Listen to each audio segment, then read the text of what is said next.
Remember to subscribe to our YouTube channel at NDN TV Nigeria. Click on the subscribe button and be the first to get notifications. The Bronze Casting Guild in Benin Kingdom is the only surviving guild after the 1897 British invasion of the ancient kingdom. At the popular Egun Street, till date, beautiful artworks cast in bronze are on display for sale to the public and tourists. Our correspondent who recently visited Egun Street reports that the guild is still thriving several centuries after it was first established. Benin Kingdom is one of Africa's historic kingdoms that began to flourish as far back as the 13th century before its annexation by the British in 1897.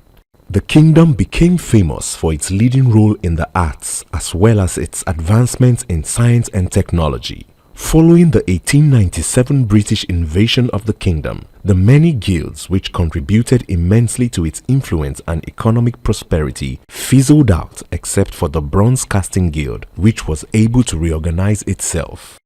When recently Inside the Niger Delta visited the abode of the popular Bronze Guild at Egun Street in Benin City, our crew discovered that its members were still plying their trade. According to Secretary of the Guild of Benin Bronze Casters, AKUGHA, there were about 40 guilds of craftspeople who contributed to the glory of the kingdom in the pre-colonial period. We have the Guild of Bronze Casters, we have the Guild of Wood Carvers, we have the Guild of Diviners, we have the Guild of metal fabricators, we have the Guild of drummers, Ikpema. You understand? So we have almost 40 guilds in Benin. So the Benin as a whole, in the ages, we don't look outward for any assistance. So we were self-sufficient.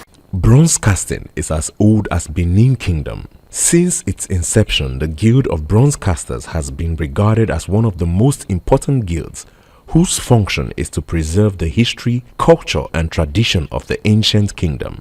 The guild remains relevant till date because the knowledge of the bronze casting, which is esoteric, is transmitted from generation to generation with a small charmed circle of its members. Chairman of the Guild of Benin Bronze Casters, Chief Kingsley Osa, and Secretary of the Association, Eric Ogbemudia, both maintain that this is why the quality of Benin bronze remains unique and unrivaled. The trade is not passed on to an outsider because it's not permitted. Because we try to keep the secrets within, or else they would have been doing this job all over the country now, and that will make the guild go into extinction. So it is passed from father to son. The practice is done only by members of this community. Some of them you see on the street, some are fiberglass, which is alien to our own practice here.